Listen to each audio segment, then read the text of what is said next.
Getting a nice circle centered about the trunk of your tree doesn't have to be hard. There's a few different ways to do it. What I do is I just use a tie-down strap here.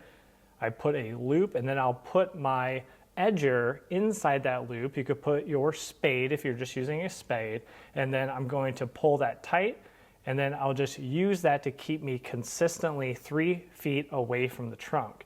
Now, if your tree does not have kind of a symmetric trunk, it might be a little more difficult, but it should work for you as well. And then you don't have to have any marking, paint, or mess with any string that's getting caught up.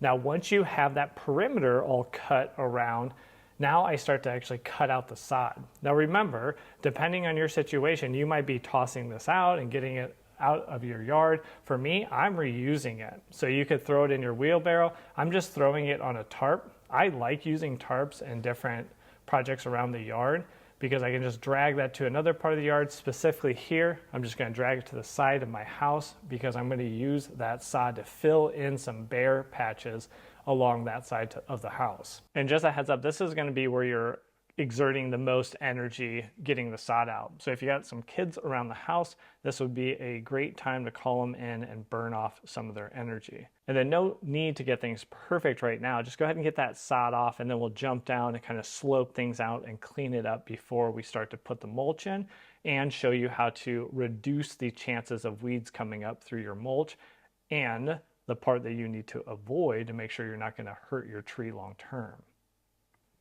Now, hopefully that helped you out. If you want to go all the way with this project, understand what you can apply down to reduce the amount of weeds to get in your mulch, how much mulch to apply, and especially what to avoid to make sure you're not suffocating the actual root flare of your tree, check out this video right here, and then I'll walk you through the complete process of getting your tree ring to this state at your own home. So thanks for joining us on this video, and we'll catch you on that next one. Take care.